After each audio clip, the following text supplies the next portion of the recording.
Hello అండి. ఇవాళైతే flex company వాళ్ళ నుంచి ఒక మంచి 2 జాబ్ రోల్‌కైతే అపార్చునిటీ వచ్చింది. ఒక జాబ్ రోల్ వచ్చేసి Pune location. Another one will be Chennai. Education వచ్చేసి బీఈ ఆర్ బీటెక్ అండి. ఎక్స్‌పీరియన్స్ వచ్చేసి సప్లయర్ క్వాలిటీ ఇంజినీరింగ్‌కి 0-1 ఇయర్ ఎక్స్‌పీరియన్స్ ఉంటే సరిపోతది. ఇంకో రోల్‌కి 0-2 ఇయర్స్ ఆఫ్ ఎక్స్‌పీరియన్స్ ఉంటే సరిపోతది. మెయిన్‌గా focus area and key tools, methodologies ఇవన్నీ ఇక్కడైతే డీటెయిల్డ్‌గా మీరు చూడొచ్చు. నెక్స్ట్ ప్రిఫర్డ్ స్కిల్స్ ఏంటి? ఆ తర్వాత వర్క్ షిఫ్ట్ వచ్చేసి ఓపెన్ ఫర్ నైట్ షిఫ్ట్. వాళ్ళైతే ఎగ్జాక్ట్‌గా నైట్ షిఫ్ట్ అని ఇవ్వలేదు. But open for night shift అని ఇచ్చారు. యెస్. నెక్స్ట్ వచ్చేసి జాబ్ టైప్ వచ్చేసి 2 గూడా ఫుల్ టైమేనండి. సూటబుల్ ఫర్ ఎవరైతే దీనికి engineering candidates who are interested in మ్యానుఫ్యాక్చర్‌కైతే అప్లై చేయొచ్చు.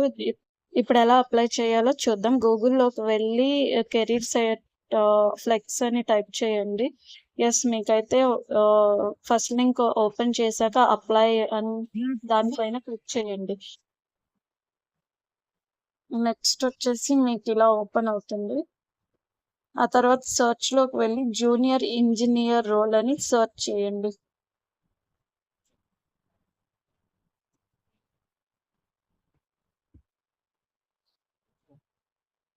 యెస్. ఇక్కడ చూసారు కదా! 2 జాబ్ పోస్టింగ్స్ అయితే ఉన్నాయి. జూనియర్ ఇంజినీరింగ్‌కి ఒకటి క్వాలిటీ, ఇంకోటి ఇంజినీరింగ్ చేంజ్ మేనేజ్మెంట్‌లో. ఒకటైతే పూణే లొకేషన్, ఇంకోటైతే చెన్నై లొకేషన్. ఫస్ట్‌ది ఒకటి క్లిక్ చేయండి. యెస్. మీరిక్కడ చూస్తున్నట్టుగానికైతే నిన్నే పోస్ట్ అయింది ఇది. Apply as soon as possible. ఎందుకంటే ఇది ఓన్లీ 1 డే ఉంది. ఇవాళే అప్లై చేయండి. ఇవన్నీ ఒకసారి చెక్ చేసుకోండి. అప్లై బటన్ పైన క్లిక్ చేసి అప్లై చేయండి. నెక్స్ట్ ఇంకో జాబ్ చూద్దాము. యెస్. ఇది ఇంజినీరింగ్ చేంజ్ మేనేజ్మెంట్. ఇదొచ్చేసి చెన్నై లొకేషన్‌కి స్పాట్ అయింది. ఇది కూడా 1 డేనే ఉందండి. ఇవాళే అప్లై చేయండి. ఒకసారి అన్నీ చెక్ చేసుకొని, చూసుకొని అప్లై బటన్ పైన క్లిక్ చేసి అప్లై చేయండి. Thank you for watching. Next video అయితే సబ్స్క్రైబ్ చేయండి. వ్యూస్ అయితే చూస్తున్నారు కానీ సబ్స్క్రైబ్ చేసుకుంటలేదు. సబ్స్క్రైబ్ చేసుకుంటే మీకు ఇమ్మీడియేట్ నోటిఫికేషన్స్ అనేవి వస్తాయండి. Thank you so much. Thank you for watching.